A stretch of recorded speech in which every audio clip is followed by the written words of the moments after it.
જોઈ લો મિત્રો, વિમલ ભાવાણી એક ખતરનાક ફોન લઈને આવ્યા, એકદમ સિરિયસ ફોન યાર એવી।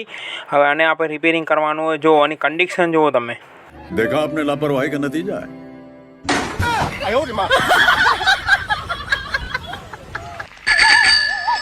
कितनी बेरहम से मारा है हरामजादों ने।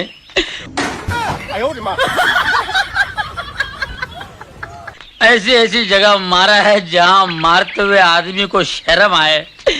ए बाप, पूरे बदन के नट बोल्ट ढीले कर दिए मेरे। बात तो सही है।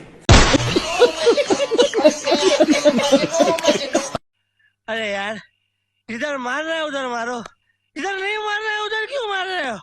साला कोई सिस्टम होना चाहिए। अरे मेरा बस चले तो ऐसी धुलाई बैन करवा दूं। અને મિત્રો, આ મોબાઈલને આપણે કમ્પ્લીટ તૈયાર કરવાનો એનો આપણે આખો વિડીયો બનાવશું। તમને મિત્રો આ વિડીયોમાં થોડી ઘણી કોમેડી ગમી હોય તો લાઈક કરજો, આપણી ચેનલને ફોલો કરજો।